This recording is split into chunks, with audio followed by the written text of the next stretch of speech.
Bismillahirrahmanirrahim. Assalamualaikum warahmatullahi wabarakatuh. Alhamdulillahil fattahil alim alladzi khalaqal insana fi ahsani taqwim wa asyhadu an la ilaha illallahul wahidul hakim wa asyhadu anna sayyidana wa maulana Muhammadan abduhu wa rasuluhur raufur rahim. Allahumma salli wa sallim ala sayyidina Muhammadinil karim al-munzali alaihi wa innaka la'ala khuluqin azim wa ala alihi wa ashabihi alladhina ataw rabbahum biqalbin salim amma ba'd. Qala Allah ta'ala fi kitabihil karim ba'da a'udzu billahi minasy syaithanir rajim qul in kuntum tuhibbunallaha fattabi'uni yuhibbukumullah wa yaghfir lakum dzunubakum wallahu ghafurur rahim. Shadaqallahul azim. Alhamdulillah, hadirin Bapak-bapak, Ibu-ibu jemaah salat zuhur yang dimuliakan Allah Subhanahu wa taala. Pertama dan terutama sekali mari kita bersyukur pada Allah Subhanahu wa taala dengan mengucapkan alhamdulillahirabbil alamin. Bersolawat pada Rasulullah sallallahu alaihi wasallam dengan mengucapkan Allahumma shalli ala sayyidina Muhammad wa ala ali sayyidina Muhammad.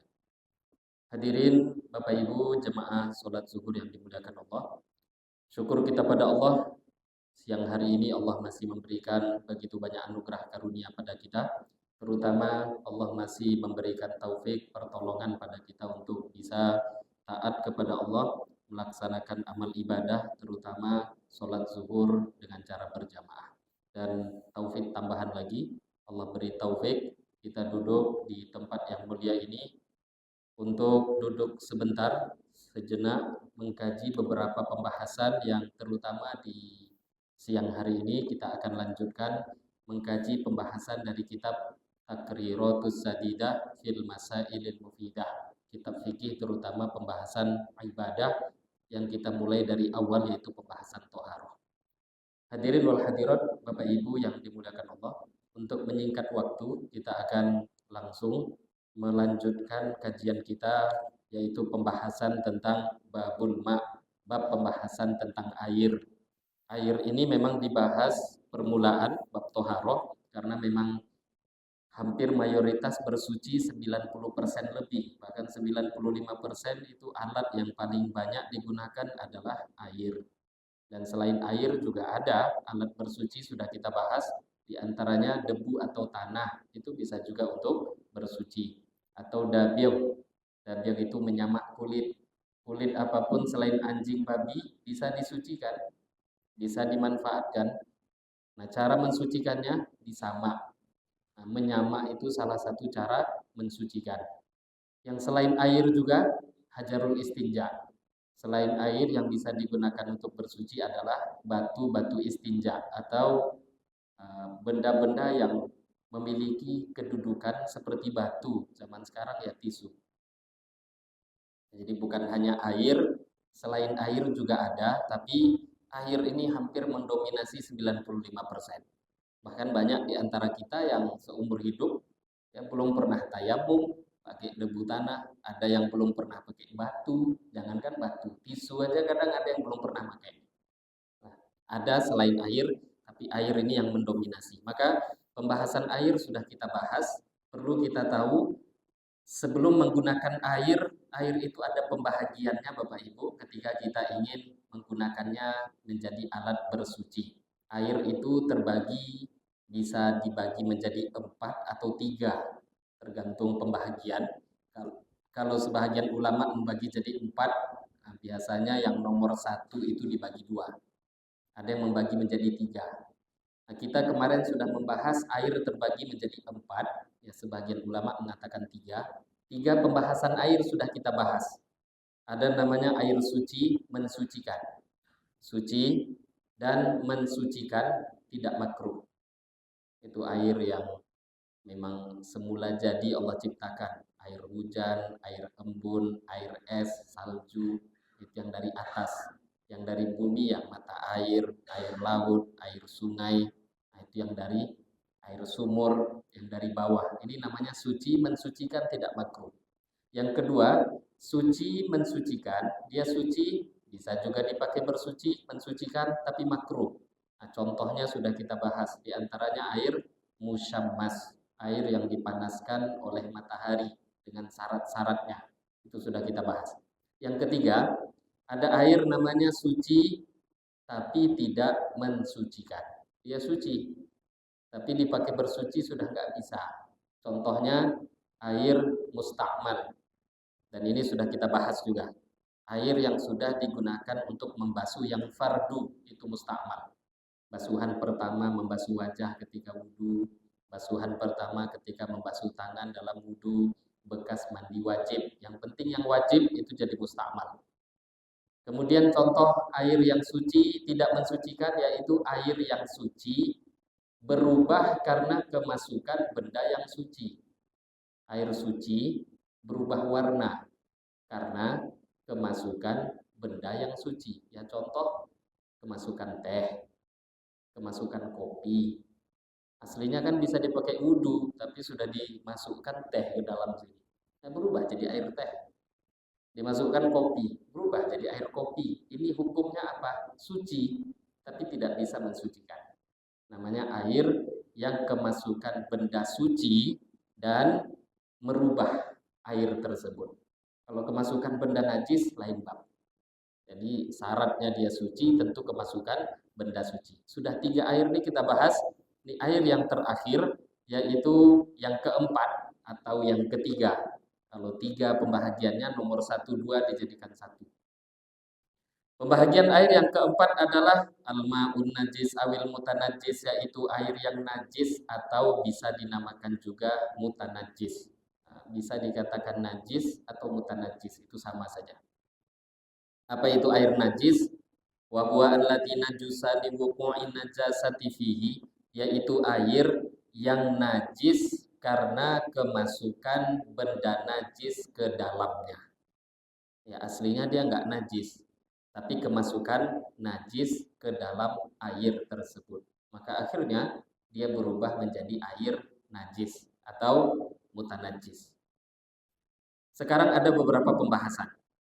Idza kana al-ma'u qalilan dunal kullatain yatanajjasu mutlaqan bi mujarradi wuqu'in najasati fihi wa illam yataghayyar.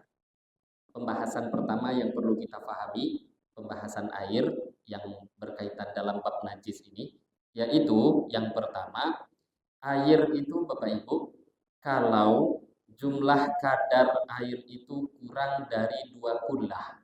2 kullah, ini saya ulang-ulang, ukuran zaman dulu, sehingga ketika dirubah ke ukuran zaman sekarang terjadi perbedaan di kalangan para ulama. Dalam kitab ini 2 kullah itu paling mudahnya kalau diliterkan kurang lebih 217 liter air. Ini kurang lebih ya. Kalaupun kurang sedikit ya nggak apa-apa. 200 liter ada ya, itu dihitung 2 kullah, apalagi lebih.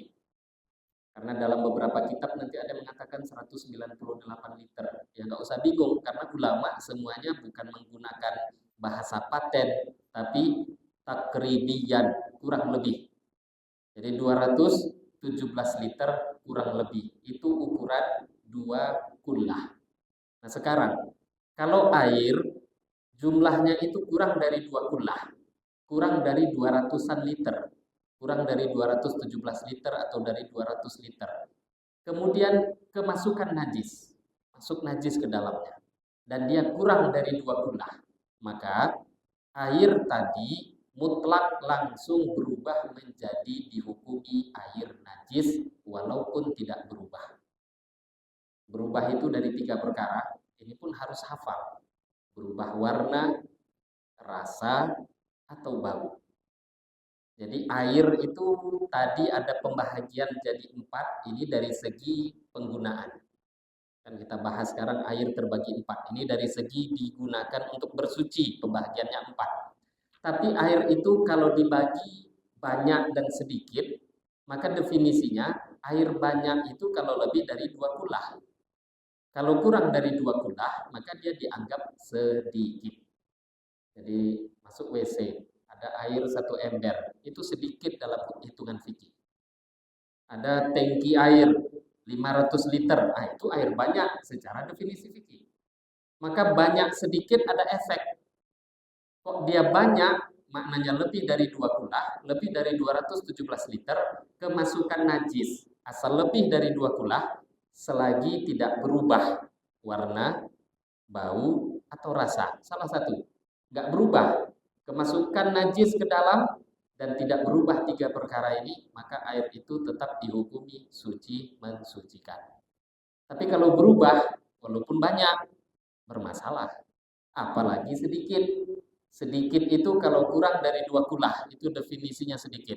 Kurang dari 217 liter. Maka walaupun dia tidak berubah, itu langsung dihukumi dia menjadi air najis ketika kemasukan najis. Ini yang pertama.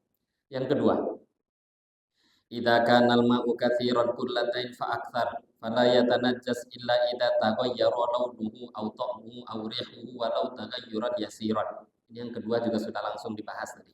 Yang kedua, kalau air itu banyak, tadi sedikit ya, kurang dari 2 kulah, walaupun tidak berubah, kok kemasukan najis, walaupun tidak berubah, dia langsung dihukumi najis. Yang kedua, kalau airnya banyak, maknanya lebih dari 2 kulah, kemasukan najis. Ada syaratnya, dia tetap dihitung suci mensucikan, tapi syaratnya air tersebut tidak berubah bau, rasa, ataupun warnanya. Nah, kalau nggak berubah pakai, nggak ada masalah. Baunya dicium aman, ditengok warna nggak ada berubah. Nah, ditengok rasa nggak ada masalah, suci mensucikan. Kalau dia banyak. Kemudian beberapa masalah yang berkaitan dengan air mutanajis, yaitu idza kana al-ma'u katsiran wa waqa'at fihi najasah walakin syakakna hal taghayyara am la fa hal tajuzu taharatu bihi na'am tajuzu taharatu bihi li anna al-asla fihi taharah.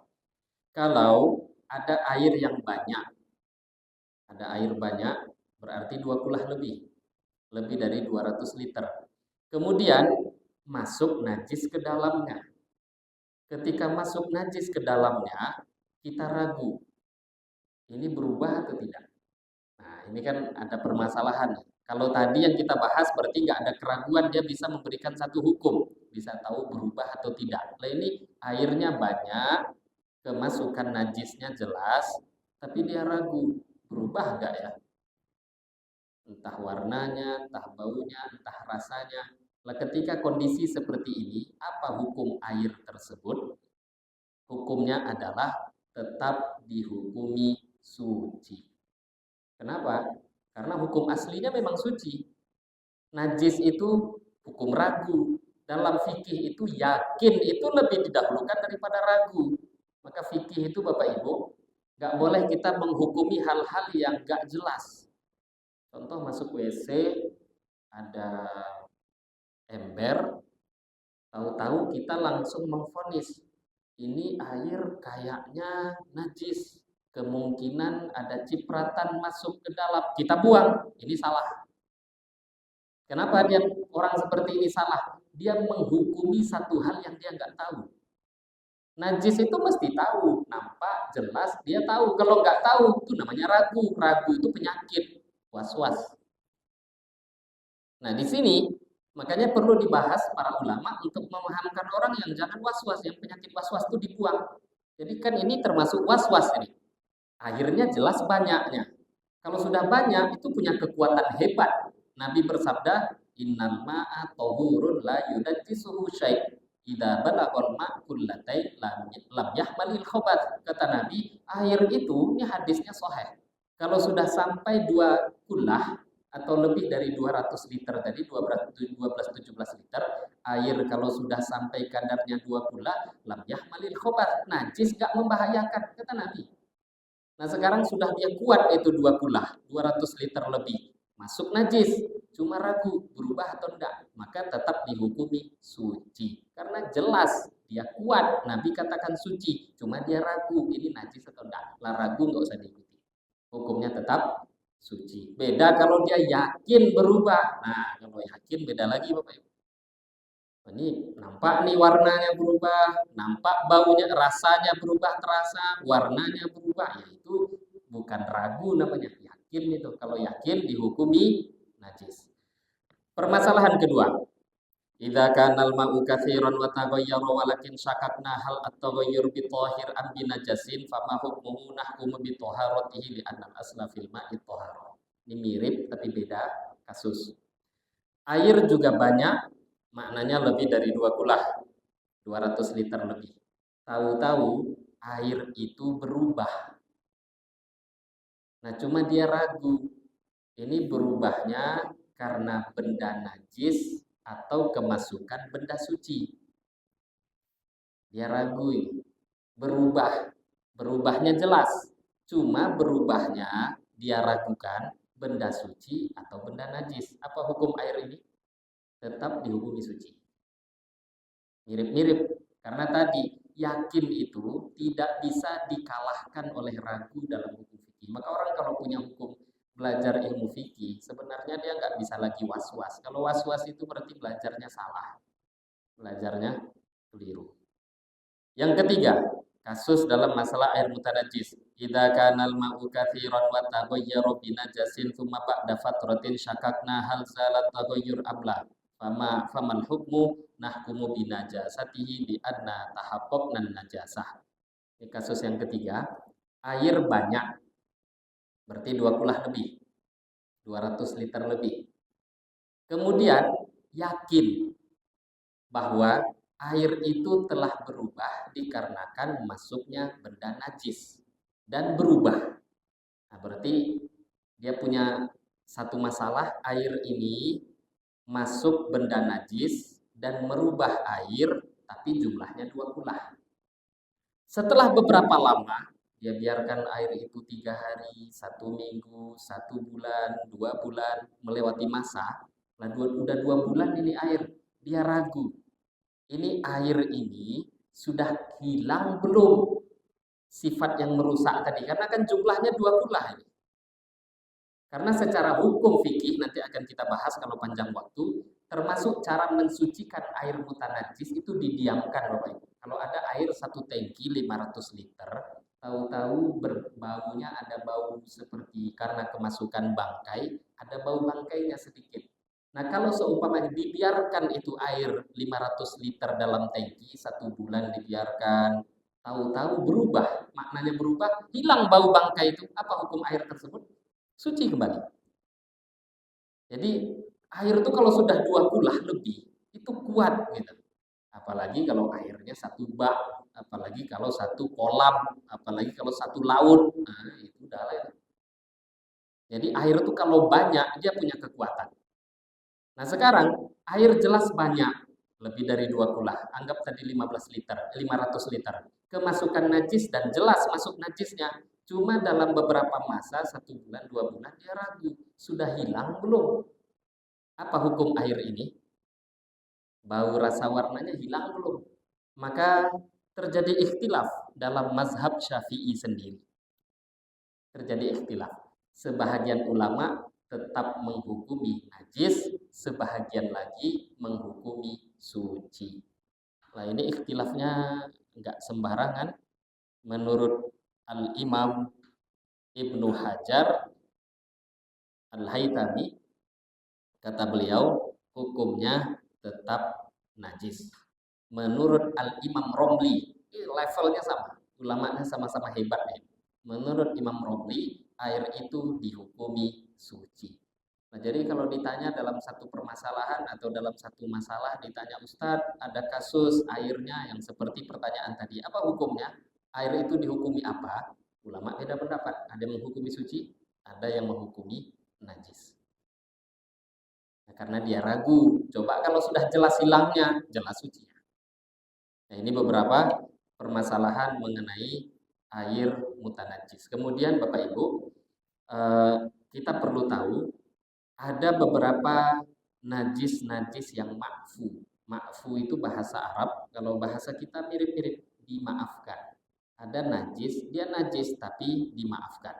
Lah ketika najis-najis yang ma'fu, najis yang dimaafkan itu dia masuk ke dalam air, maka ini ada hukum tersendiri.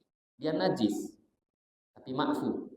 Nah, contoh yu'fa fil ma'i wal ma'i 'anil najasa allati la yudrikuha at-taraf al-basar al-mu'tadil wal mayyita allati la dama laha sa'il wa hiya allati idza syaqqa minha 'udwun lam yasil damuha kadzuba bi syartain al-awwal alla yakuna bi fi'lihi wa tsani wa alla tughayyiru ma waqa'at fihi. Apabila najis-najis yang makfu. Najis makfu itu contohnya najis yang terlalu kecil. Saking kecilnya mata tidak bisa nampak. Masuk ke dalam air seperti cipratan. Itu kalau memang nggak nampak oleh mata, dia dihukumi najis. Maka ketika masuk najis yang tidak nampak itu ke dalam air, maka air tadi tetap dihukumi suci. Nah, kok bisa statuskan najis? Namanya najis makfu. Contoh najis makfu lagi, bangkai-bangkai binatang yang kecil. Binatang kecil itu para ulama mendefinisikan seumpama binatang itu dipotong, itu darahnya nggak ngalir. Maka dihitung kecil. Contoh lalat, nyamuk, cicak, memang itu kecil cicak. Kecoa, apalagi binatang yang kira-kira disembelih. Tapi kira-kira ya, jangan disembelih betulan. Nah, kira-kira. Dan itu ada ilmunya memang orang, oh ini darahnya nggak ngalir. Nah itu kalau dia mati kan jadi bangkai. Maka di air yang kemasukan binatang yang kecil tadi, itu hukum air tadi tetap dihukumi suci. Tapi ada dua syarat.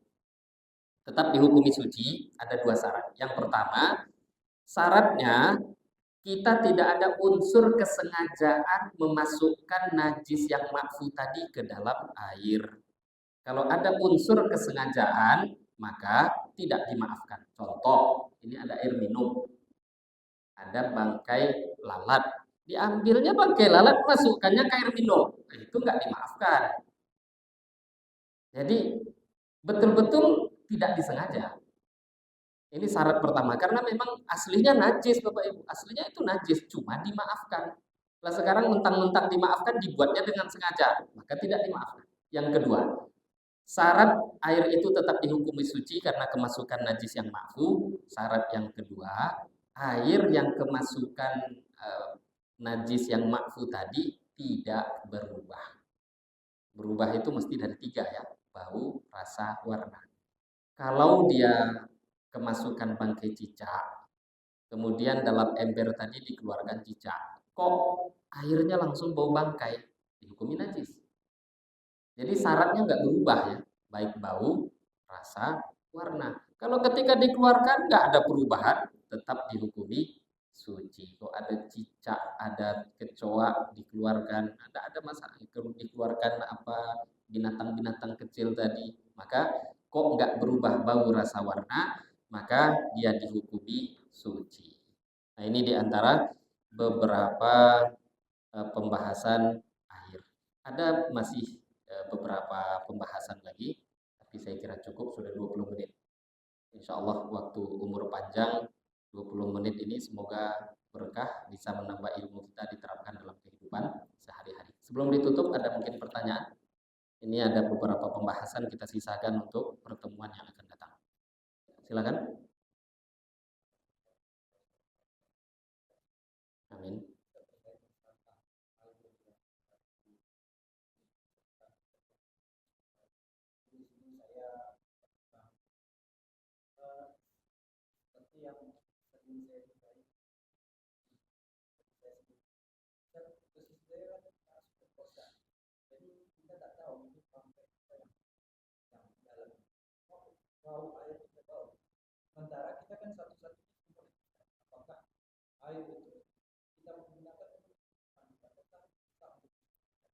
Ya, jadi tadi sudah dibahas, air itu kalaupun banyak, maknanya banyak tadi lebih dari 2 kula, lebih dari 200 liter, walaupun dia banyak, kemasukan najis dan merubah air tadi, maka air itu dihukumi najis. Jadi nggak boleh dipakai. Nah, kecuali tadi ditampung di satu tempat, kemudian setelah didiamkan, bisa jadi didiamkan sehari, 2 hari, 3 hari di tangki itu, tahu-tahu dia berubah. maksudnya berubahnya ini hilang, baunya tadi hilang, rasanya hilang, warnanya hilang, itu jadi suci mensucikan. Tapi kalaupun banyak, lah sampai 500 liter itu kan banyak itu, masih bau bangkai, itu nggak boleh dipakai. Masih dihitung, dihukumi najis. Ya, jadi kalau bau bangkai ya bangkai lah namanya. Nah, cuma biasanya kalau sumur bor itu dikuras, maksudnya dikeluarkan, dihidupkan, itu biasanya hilang, biasanya. Ya perlu dikuras. Ya caranya kalau sumur bor, zaman sekarang kan zamannya sumur bor. Kalau zaman-zaman saya kecil dulu masih sumur timba itu, bangkainya nampak, ya diturun Pak ke bawah, diambil, diangkat, setelah itu hilang biasanya. Kalau yang sekarang karena sumur bor, mau nggak mau mesin dihidupkan, ya dikuras. Nah, nanti kalau sudah betul-betul hilang, air yang baru muncul itu nanti akan betul-betul hilang itu. Bau bangkainya hilang, rasanya, warnanya, maka setelah hilang baru bisa untuk digunakan kembali untuk bersuci. Semoga bisa memberikan jawabannya. Ada pertanyaan lain? Cukup? Saya kira cukup. Ini yang kita bisa bahas pada siang hari ini. Semoga berfaedah. Lebih kurangnya mohon maaf. Kita tutup dengan doa kafarah majelis. Subhanakallahumma wa bihamdika asyhadu an la ilaha illa anta astaghfiruka wa atubu ilaik. Wabillahi taufiq wal hidayah. Wassalamualaikum warahmatullahi wabarakatuh.